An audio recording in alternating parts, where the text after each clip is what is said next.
Boa noite, bom dia, boa tarde, tudo bem com vocês? Espero que esteja, onde vai ficar, para a glória de Deus. A Escritura revela um conjunto de características do papel do homem na história, bem como segundo a sua constituição biológica.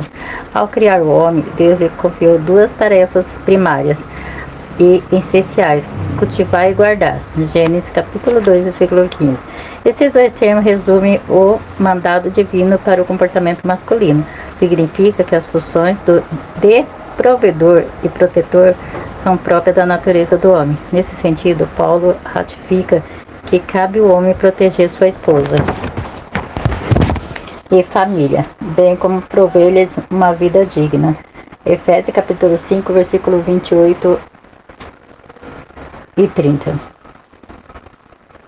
Ressalta-se que a masculinidade bíblica enaltece o amor e o cuidado em relação à mulher, e que o machismo a inferioriza e a desonra. Nesse aspecto, a Bíblia ensina ao homem a honrar a mulher com toda a dignidade. 1 Pedro capítulo 3, versículo 7.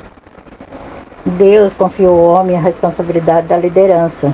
Gênesis capítulo 1, versículo 26 e capítulo 3, versículo 16. Na Bíblia, Deus é a cabeça de Cristo. Cristo é a cabeça do homem. O homem é a cabeça da mulher. 1 Coríntios capítulo 11, versículo 3. O movimento feminista de viés neomarxista considera esse modelo como um sistema machista opressor para com a mulher. Ao contrário dessa falácia, o apóstolo Paulo revela que o homem deve liderar sua casa do mesmo modo que Cristo lidera a igreja. Efésios capítulo 5, versículo 29. Uma vez que Cristo se entregou pelo bem-estar da igreja, a liderança masculina requer a prática de algum tipo de sacrifício pela mulher. Efésios capítulo 5, versículo 25. Nesse sentido, no exercício da liderança, o homem deve evidenciar virtudes tais como fortaleza, sabedoria e coragem, amor e respeito. Em tempo pós-moderno, a ideologia de gênero faz continuar investidas de legitimação da homossexualidade. Esse conceito ignora a característica física e biológica, alegando que o ser humano nasce sexualmente neutro. Essa concepção inválida a criação divina da raça humana como ser binário, masculino e feminino. Gênesis capítulo 1, versículo 27.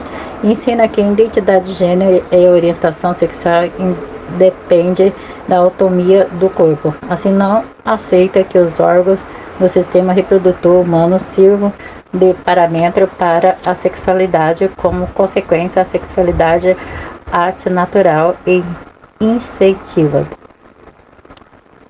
Disso decorreu uma crise de comportamento masculino no tempo presente. Em virtude da relativização da masculinidade, o modelo bíblico vem sendo abandonado. A identidade masculina, que deveria estar associada à virilidade, à capacidade de promover e proteger a família, é substituída por indivíduos do duplo ânimo, vacilantes e inconsequentes. Tiago capítulo 1, versículo 8. Uma parcela é incapaz de sustentar a sua própria casa, não pelo desemprego, mas pela aversão ao trabalho.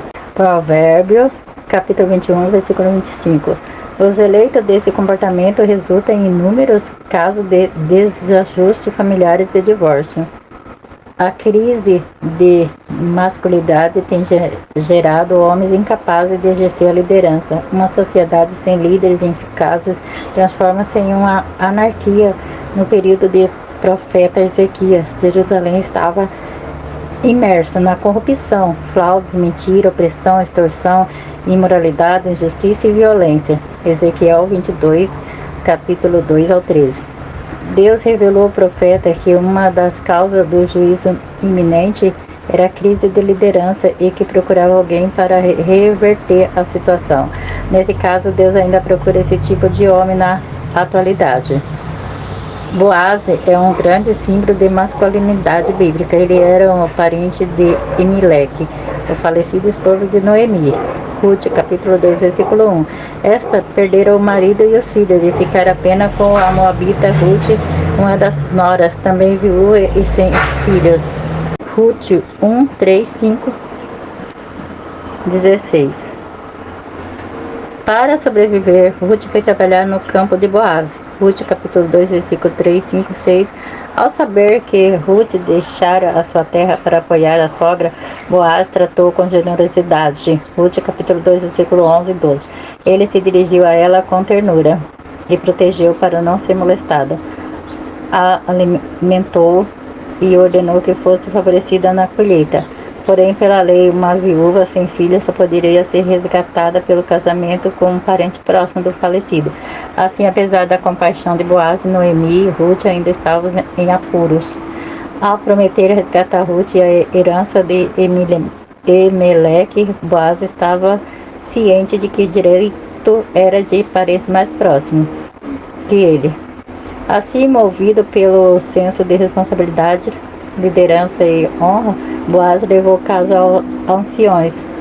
Na audiência, explicou que as terras estavam à venda e aquela que comprasse deveria casar com a Ruth. Ruth, capítulo 4, versículo 4 e 5. O parente que tinha a primazia autorizou Boaz a comprar as terras e se casar com a moabita, e adquirir a propriedade e tomar Ruth por mulher. Boaz tornou-se o provedor e protetor daquela família. Ao casal gerou Obed, avô do rei Davi, cuja linhagem nasceu por Cristo.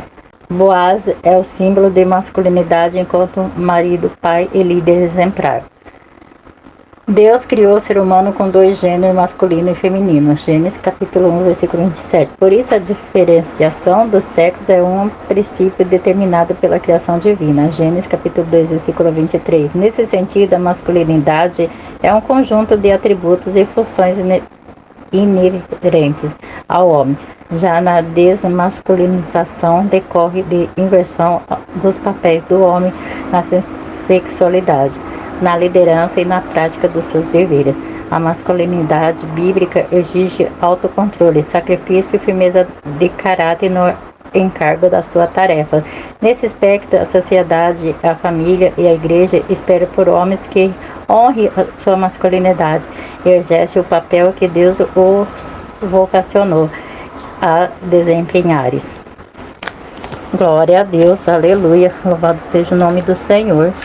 Essa palavra, ela se encontra em Gênesis capítulo 2, versículo 15, que diz assim: E tomou o Senhor Deus o homem e pôs no jardim do Éden para lavrar e o guardar. Pai amado, Pai misericordioso, grande Deus, Pai, que esses homens, Senhor Deus, meu Pai, venham abençoar a esposa, Senhor Deus, tomar conta da esposa, cuidar, Senhor. Muitas pessoas, Senhor Deus, meu Pai, que maltratam a esposa, muitas pessoas, Senhor Deus, que humilham a esposa, Senhor. Pai, está repreendido esse mal, essa obra maligna, essa força das trevas. Pai, em nome de Jesus, dá sabedoria para esses homens, Senhor Deus, meu Pai, porque eles casaram, foi para, meu Pai, fazer a esposa feliz, não infeliz, ó Pai. Em nome de Jesus, abençoe esses casais, meu Pai, é que eu te peço, te agradeço. Em nome do Senhor Jesus, fique todos na paz do Senhor Jesus.